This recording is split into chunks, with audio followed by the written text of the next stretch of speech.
Hello, I'm Toby Rutter and this is my research interview for the Research and Development of Cats and Music. I'm here with my mother, Nicola Rutter. Hello. And I've chosen to explore three key themes from within the play. Those include authority, community and class. So I'd like to start with authority, and the first question is, what kind of relationship did you have with teachers during your formative years? I think I was very fortunate. I had probably quite a balanced relationship with them, but I was quite a good girl at school, so I never really got told off very much. And therefore, I think the respect was there on both sides. Okay, thank you very much. And this can include teachers and other figures, but did the authoritarian figures in your formative years tend to encourage or discipline? I think it was quite different if I look at home life and school life. Uh-huh. I think maybe it was a lot of encouragement at school and at home. But at home it was quite different because my mum had three very young children, and she was very disciplined with us most of the time, and sometimes disciplined when we felt wasn't worthy, but certainly haven't suffered from it as I've got older. Okay, so you say you haven't suffered from it. How else do you think this has affected you through the rest of your life? I think it's made me softer. Mm-hmm. I think I weigh things up before I tend to tackle them. I look at the approach of picking what fights I want and what needs fighting. Where a lot of the time I let things go because I don't want the confrontation. So I'm very non-confrontational. Okay, thank you very much. And can you just expand a little bit on your physical and emotional reactions to being disciplined in school and at home during your formative years? I think when I was disciplined at home and school, I would immediately want to backchat and put my point across of what had happened. Yeah. Which then usually led to tears and anger. And yeah, that was probably the way I dealt with it. Okay. So moving on to community, can you tell me a little bit about the sort of community that you grew up in? I grew up in a village in the middle of nowhere. My dad was a farmer. We lived on the farm. We were very much on the outskirts of the village, but got involved a lot with the people in the village.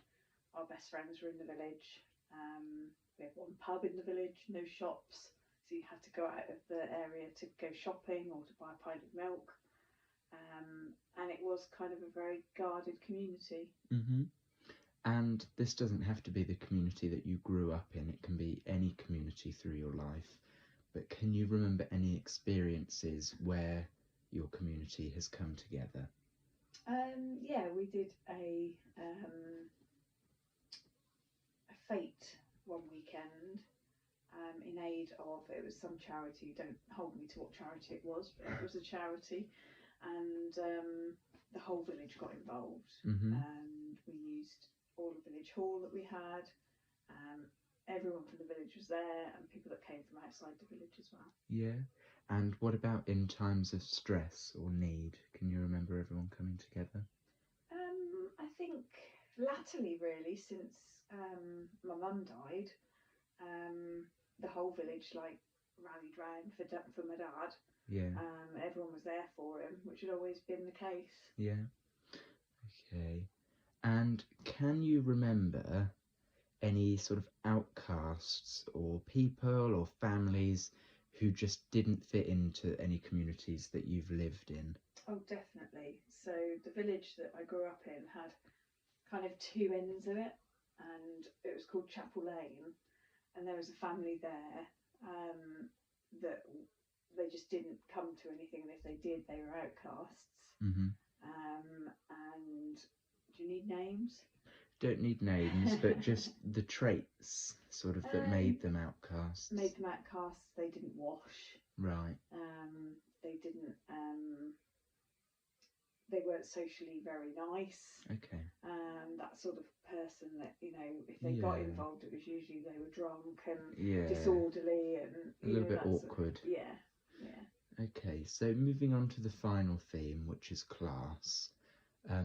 What does social mobility mean to you? I think it means that we're born into what we're born into. We don't have that choice. You could be born into a very rich family and do very well. You can be born into a rich family and not do very well. But you could also be born into a very poor family where you strive and you become much, much better as a person. You lift yourself out of that and make yourself better. And do you believe in social mobility? Yes, definitely. I think there'll always be a little bit of a, oh, well, they came from the council houses, or they came from there, or she was only born into a council house, or something like that. But I think that maybe you do get a little bit more, they've done really well because they didn't have that behind them, or someone goes to university that was not particularly seen as going, the family weren't seen as a going to university type of family. I think, yeah, I do. Yeah. Okay. And final question, to what extent do you think that the class a person is born into limits them throughout their life? Unfortunately, I think it is quite limiting because of financial reasons. And I think that if everybody has the same opportunities at the end of the day to go to school, to work hard, to do this, to do that. But if they haven't got the encouragement when they come home, or the ability to ask to do extra curriculum stuff and things like that, then I think it's very hard for somebody to rise, and it depends what groups they get involved with and things. But we've seen it happen.